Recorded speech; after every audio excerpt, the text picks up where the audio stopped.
ಎಲ್ರಿಗೂ ನಮಸ್ಕಾರ. ನಾನು ನಿಮ್ಮ ಸಿಂಪಲ್ ಗೃಹಿಣಿ. ಬಸ್ಸಾರು ತಿಂದು ಬೇಜಾರಾಗಿದ್ದರೆ ಇವತ್ತು ಉಪ್ಸಾರು ಮಾಡೋದು ಹೇಳ್ಕೊಡ್ತೀನಿ. ಸ್ವಲ್ಪ ಒಣಗಿದ ಮೆಣಸಿನ್ಕಾಯಿನ ಫ್ರೈ ಮಾಡಿ ಇಟ್ಕೊಳ್ಳಿ, ಜಸ್ಟ್ ಡ್ರೈ ರೋಸ್ಟ್. ಸ್ವಲ್ಪ ಜೀರಿಗೆ, ಮೆಣಸು,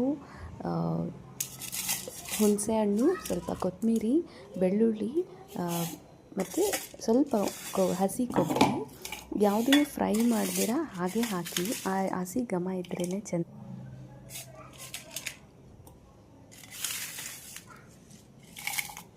ಈ ರೀತಿ ಎಲ್ಲ ಮಿಕ್ಸಿ ಜಾರ್ಗೆ ಹಾಕೊಂಡ್ಮೇಲೆ ಇದಕ್ಕೆ ಕಲ್ಲುಪ್ಪು ಹಾಕಬೇಕು. ಇದಕ್ಕೆ ಪುಡಿ ಉಪ್ಪು ಹಾಕಬಾರ್ದು, ಕಲ್ಲುಪ್ಪು ಹಾಕಿದ್ರೇ ಟೇಸ್ಟ್ ಇರೋದು.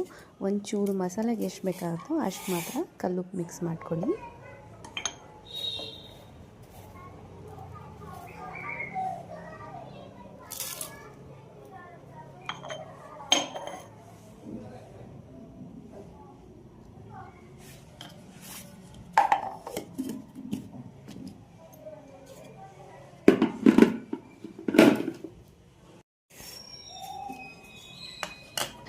ಸ್ವಲ್ಪ ತರಿಯಾಗಿ ಮಿಕ್ಸಿ ಮಾಡ್ಕೊಂಡ್ಮೇಲೆ ಮುಂಚೆನೇ ಬೇಯಿಸಿಟ್ಟಂಥ ಅಲಸಂದಿ ಮತ್ತು ಚಿಕ್ಕಡಿಕಾಯಿ ಬೇಯಿಸಿದ್ದೀನಿ. ಇನ್ನೂ ಬೇಕಂದರೆ ಬೇರೆ ಯಾವುದೇ ಕಾಳಿಂದ ಮಾಡ್ಕೊಬೋದು. ಹಸಿ ಅಲಸಂದಿ 2 ಸ್ಪೂನಷ್ಟು ಹಸಿ ಅಲಸಂದಿನ ಇದಕ್ಕೆ ಮಿಕ್ಸ್ ಮಾಡ್ಕೋಬೇಕು ಮಸಾಲೆಗೆ. ಮತ್ತು ಒಂದು ಚಿಕ್ಕದು ಬೇಯಿಸಿರೋ ಅಂಥ ಟೊಮೆಟೊ ಇದನ್ನು ಹಾಕಿ ಇದನ್ನು ನೈಸ್ ಪೇಸ್ಟ್ ಅಂದರೆ ಸ್ವಲ್ಪ ತರಿ ಇರಲಿ, ಆ ರೀತಿ ಪೇಸ್ಟ್ ಮಾಡ್ಕೊಳ್ಳಿ. ಇದು ಬಿಸಿ ಇದೆ, ಸ್ವಲ್ಪ ತಣ್ಣಗಾದಮೇಲೆ ಇದನ್ನು ಮಿಕ್ಸಿ ಮಾಡ್ಕೊಳ್ಳಿ. ಇದು ಪೇಸ್ಟ್ ಸ್ವಲ್ಪ ತರಿ ಇರಲಿ, ತೀರ ನುಣ್ಣಗೆ ನೈಸ್ ಪೇಸ್ಟ್ ಮಾಡಬೇಡಿ. ಒಂಚೂರು ತರಿ ಇದ್ರೇ ಚೆಂದ.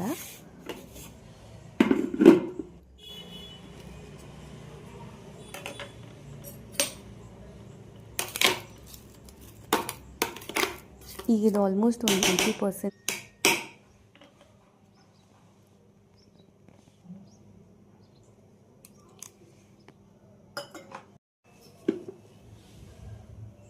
ಇದಕ್ಕೊಂದು ಸ್ವಲ್ಪ ನೀರು ಮಿಕ್ಸ್ ಮಾಡಿಕೊಂಡು ಇನ್ನೊಂದು 2 ಸಲ ಮಿಕ್ಸಿ ತಿರುಗಿಸಿದ್ರೆ ಖಾರ ರೆಡಿ.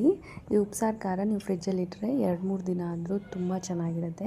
ಕಾಳು ಬೇಯಿಸಿರೋ ನೀರನ್ನ ಬಸಿಕೊಂಡು ಒಂದು ಒಗ್ಗರಣೆ ಕೊಟ್ಟರೆ ಸಾರಿಗೆ ಅದೇ ನೀರು, ಆ ನೀರಿಂದಲೇ ಉಪ್ಸಾರು ಊಟ ಮಾಡಬೇಕು.